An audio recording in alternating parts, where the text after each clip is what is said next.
Saudari-saudara, selamat Natal untuk Anda semua. Hari ini kami di Wonogiri sudah mulai merayakan Natal. Saya barusan pulang dari Kapel Wuryantara untuk merayakan malam Natal. Kenapa hari ini sudah mulai? Karena Wonogiri ini umatnya 6.239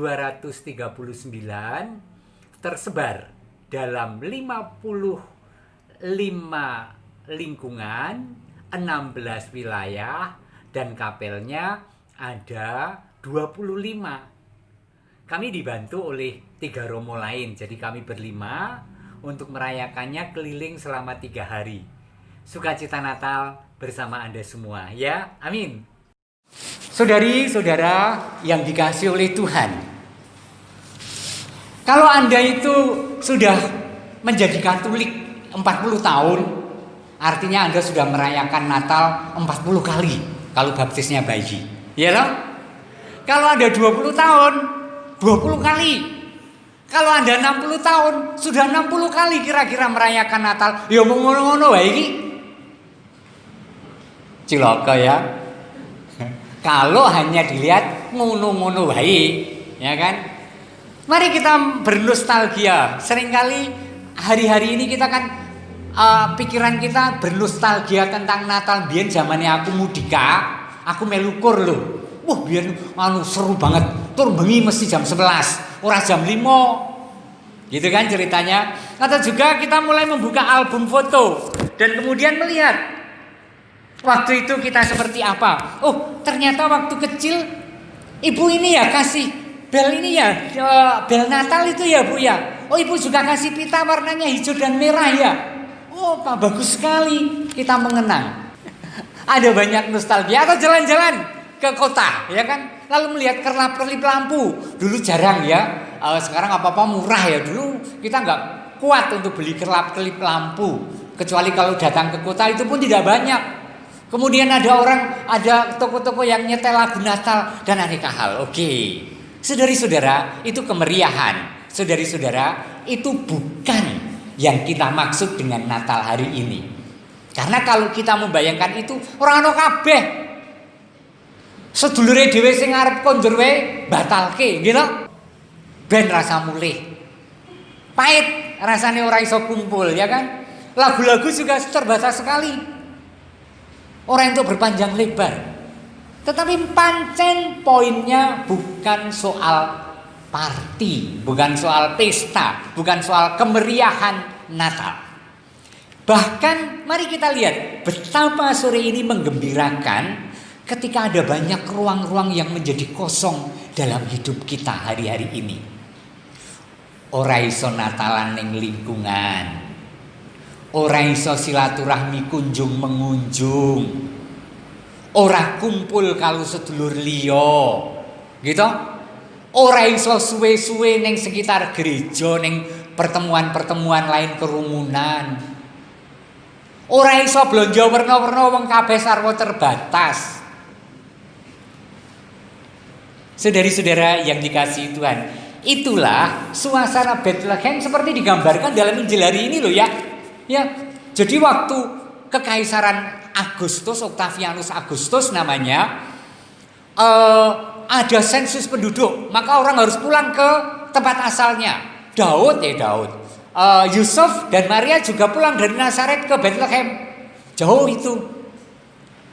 Ke Bethlehem untuk mendaftarkan diri. Tentu saja banyak orang pulang ke rumah masing-masing dan nganti ra ono penginapan. Meh nglairke ora ono penginapan, akhirnya tidak ada pilihan lain di kandang. Di kandang loh. Para kadang ini bukan hanya simbolik loh, iki neng kandang. Membayangkan kandang mungkin kita terbiasa karena hidup kita dengan pertanian dan peternakan. Tapi banyak orang kandang yang bau itu romo, yang becek itu romo. Serem. Tetapi itulah Maria dan Yosef mengalami ruang-ruang kosong dalam kehidupan yang kemudian Allah mengisinya dengan kehadirannya sendiri. Karena Maria dan Yosef tidak disibukkan oleh aneka perkara di dalam kehidupan. Dan itu yang kita alami hari-hari ini. Maka poin Natal pasti bukan yang kemeriahan itu, tetapi hati yang mengalami Allah yang setia pada janji. Amin. Mari kita lihat seperti apa sih kok Allah setia pada janji. Saya menulis beberapa data tentang Natal itu. Perayaan Natal itu mengingat peristiwa kelahiran Tuhan Yesus, tapi bukan hanya mengingat. Nek mengingat nek omah wae rampung, nek mengingat maca buku rampung. Ini merayakan dan mengaktualkan dalam hidup kita Allah yang hadir, Allah yang menjadi pengalaman kita masing-masing sore hari ini. Amin. Jadi mari dalam perayaan yang tidak panjang ini kita alami, Gusti Allah kok ngono yo. Kok ora bejo men aku ki. Tuhan kok seperti itu ya, dahsyat sekali. Saya beruntung mengenalnya. Kelahiran Tuhan Yesus menyatakan bahwa iman kita, agama kita itu iman yang historik, iman yang menyejarah. Ada faktanya dalam sejarah. Tuhan tidak diciptakan hanya ilusi. Tuhan tidak diciptakan hanya karena wangsit seseorang. Enggak. Tuhan itu turun dan menjadi manusia dan tinggal di antara kita, Emmanuel. Dan datanya ada. Kelahirannya kapan? Zaman pemerintahan Kaisar Agustus. Terus gubernurnya atau wali negerinya namanya Quirinius. Cetotho itu dalam sejarah yang bukan Katolik, sejarah Roma ada. Tempatnya di Bethlehem. Kapan terjadi? 2015 tahun setelah Abraham ditimbali Gusti Allah supaya pergi dari Ur Kasdim di Irak utara sana ke tanah terjanji jauh. 1510 tahun sesudah Musa membebaskan bangsa Israel dari Mesir. 1032 tahun setelah Daud bertahta menjadi raja. 752 tahun setelah pembuangan orang Israel di Babilonia. Karena Israel bangkang terhadap Tuhan, Tuhan menghukumnya dengan membuang ke Babilonia. Tahun ke-42 pemerintahan Kekaisaran Agustus. Lahirlah, datanglah, hadirlah Allah yang menjelma menjadi manusia. Dan diceritakan dalam Injil melalui Maria dan Yosef di kandang. Jadi Allah yang menyejarah, artinya apa kalau Allah menyejarah itu? Artinya pada sejarah keselamatan yang kita tarik dari Abraham dan memuncak pada keselamatan melalui Tuhan Yesus, Allah itu setia. Allah itu memberkati sejarah setiap pribadi. Amin. Citra janji tegane kowe ngapusi nganti sprene suwene nggonku ngenteni nangis batinku grantes uripku teles kebes netes elo neng pipiku. Cendol dawet ya. Nah, kalau Anda mendengar lagu itu, saudara-saudara, memang itu bukan lagu Natal, tetapi kontra Natal. Allah bukan yang seperti itu, amin. Allah tidak pernah cidro janji, amin. Allah setia pada penantian ratusan tahun umat Israel, amin. Dan Allah hadir dalam diri Anda, dalam diri saya saat ini, dalam perayaan iman ini, amin. Luar biasa. Kalau sejarah keselamatan itu penuh dengan dosa, penuh dengan pengalaman-pengalaman yang bahkan memalukan dan tetap disucikan oleh Allah, demikianlah hari ini kita berpesta. Demikianlah hari ini kita bersuka cita karena dengan segala carut marut kehidupan dan sejarah kita, Allah sudah lahir pada hati kita yang kotor. Luar biasa. Mari kita syukuri, mari kita sadari, mari kita gugah untuk bergembira. Oh ngono kuwi to Gusti Allah. Iya. Oh ngono kuwi to Natal. Iya. Itulah Natal, itulah Tuhan pada kita. Maka gereja seluruh dunia merayakannya hari ini. Saudari-saudara yang dicintai Tuhan, pada umat Israel Allah menyertai. Tahun ini temanya adalah Emmanuel. Tuhan menyertai. Artinya sekarang kita bukan hanya memahami tetapi mengalami dan merasakan nek ngono sejarah uripku wingi kae yo diberkati yo. Iya.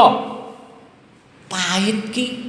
Bahkan aku melakukan dosa besar apa Gusti Allah paring pangapura. Paring pangapura. Jurahku kudu ngopo lalu aku mesti bagaimana ya? Nah, ini yang penting poinnya, saudari-saudara.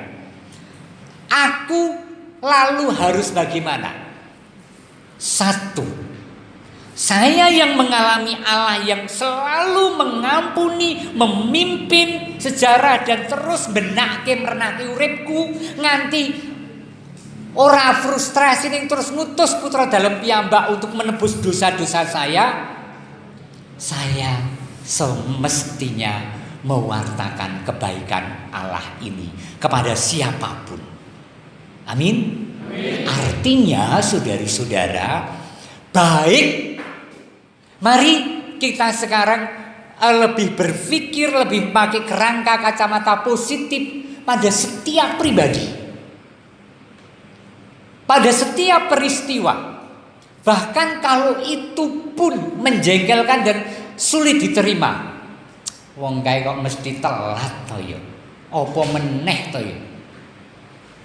Ya kan, jengkel. Padahal tidak ada orang-orang yang ingin telat untuk ekaristi. Ning nyatane telat. Lho telat kok mesti telat Romo. Ya pancen mbok menawa dhewe pancen telat terus. Urusane kakean ra iso nata wektu. Saking ora iso memanage waktunya sehingga mesti telat. Ning mesti dhewe ditakoni, "Apa kowe pancen seneng nek telat?" Mesti ora. Ya toh? Artinya ketika bahkan peristiwa-peristiwa negatif atau orang-orang tertentu dalam keluarga, orang-orang terdekat kita, tetangga kita dan aneka hal, kita lihat secara positif betapa kegembiraan itu kita alami dan Allah melakukan itu pada kita. Amin. Amin. Sing nomor loro terakhir, para gembala menjadi saksi yang mengalami Allah yang hadir, yang lahir. Dan apa yang dilakukan gembala? Mereka bersukaria memuji Tuhan dan menceritakan kemana-mana. Maka saudari-saudara, jangan pernah lelah untuk bercerita tentang iman yang sangat luar biasa ini. Jangan menyembunyikan iman. Sosoi karena alasan solidaritas, atas alasan men rada di batu sandungan, terus rawani sembayang we rawani. Mengaku diri bahwa Katolik we rawani. Romo, tahu nggak? Saya diantar oleh seseorang mau misa lingkungan, dijemput kan? Romo tahu nggak? Saya sudah 2 tahun tinggal di sini loh Romo. Tidak ada yang tahu bahwa saya Katolik. Kleru saudara-saudara. Iya tahu? Lah piye panjenengan memberi kesaksian tentang iman? Kalau bahkan tidak ada orang yang tahu bahwa Anda Katolik, harus tahu dong. Bayangkanlah Anda makan di warung, kemudian Anda membuat tanda salib dan kemudian mengajak satu keluarga, "Bapak, kami bersyukur kepadamu atas makanan ini, berkatilah dan sucikanlah." Dilalai neng pojok kono ya ana wong jajan seiman karo Pak kapercayane dhewe. Kira-kira perasaane piye sing neng kono? Seneng ya toh? Jebule ning warung kae bapak kae ya Katolik. Mongko ning nek panjenengan ndeleke rumangsa dheweke. Amin. Jangan pernah lelah untuk memberi kesaksian dan mewartakan. Jangan pernah ragu untuk menyatakan tentang iman saya dan tentang Tuhan saya. Bukan untuk pameran. Hebat sekali loh. Saya melihat di Wonogiri ini, di Tegal Terminal, menjahit kini ngono. Ada tukang jahit, saya tidak tahu, saya belum kenal. Di terminal angkot itu dekat pasar, luar pasar, kios, ono salipe, gede salipe kuwi. Dadi nek wong liwat arep jahitke, weruh kuwi. Bagi saya wong ekstrem kaya iki, Katolik sing kebangetan kaya ora. Apa sih kalau tidak bercerita salib itu penjahit itu menyadarkan pada kita, memberi kesaksian, hei saudari-saudara, kita itu beragam loh, kita itu macam-macam loh, gitu loh, dengan sukacita. Anda paham bahwa ada banyak hal bisa Anda lakukan, bisa saya lakukan untuk memuliakan Tuhan dan untuk menjadi saksi bahwa Mesias hadir dan Immanuel, Tuhan menyertai Anda dan keluarga. Amin. Kemuliaan kepada Bapa dan Putra dan Roh Kudus, seperti pada permulaan, sekarang, selalu, dan sepanjang segala abad.